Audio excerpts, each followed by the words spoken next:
முதல் current hours வந்து பார்த்தீங்கன்னா, உலகளவில் அதிக பண்டிகைகள் கொண்டாடும் நாடுகள்ல வந்து இந்தியா 5வது பிளேஸ்ல இருக்கு. அடுத்து 2வது ஈவென்ட்டு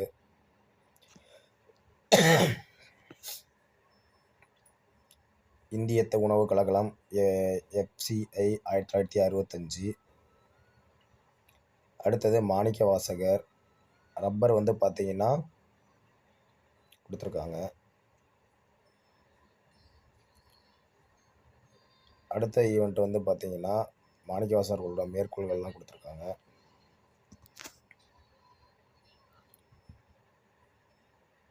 அடுத்தது வந்து பார்த்தீங்கன்னா, சூரிய சக்தி மின் உற்பத்தியில வந்து பார்த்தீங்கன்னா, 7 பிரிவுல திருச்சி முதலிடம்.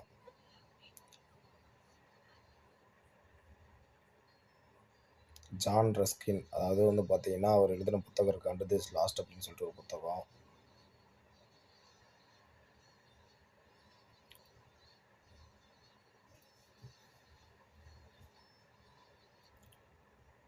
IMF இன்டர்நேஷ்னல் மானிட்டரி ஃபண்ட் அது குடுத்துருக்காங்க. அடுத்து இசைஞானி இளையராஜாவுக்கு வந்து பார்த்தீங்கன்னா, பத்மபாணி விருது குடுத்துருக்காங்க.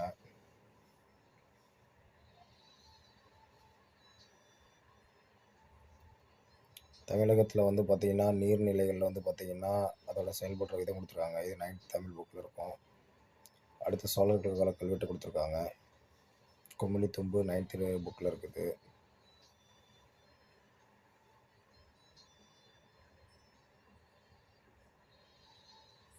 அடுத்து வந்து பார்த்தீங்கன்னா, மாநில சட்டமன்றத்தின் முதல் கூட்டத்தொடர் வந்து ஆண்டோட முதல் கூட்டத்தொடர் ஆளுநர் தான் பேசுவார். அந்த கூட்டத்தொடரோட ஆர்டிகிள் வந்து 174ன்னு 1.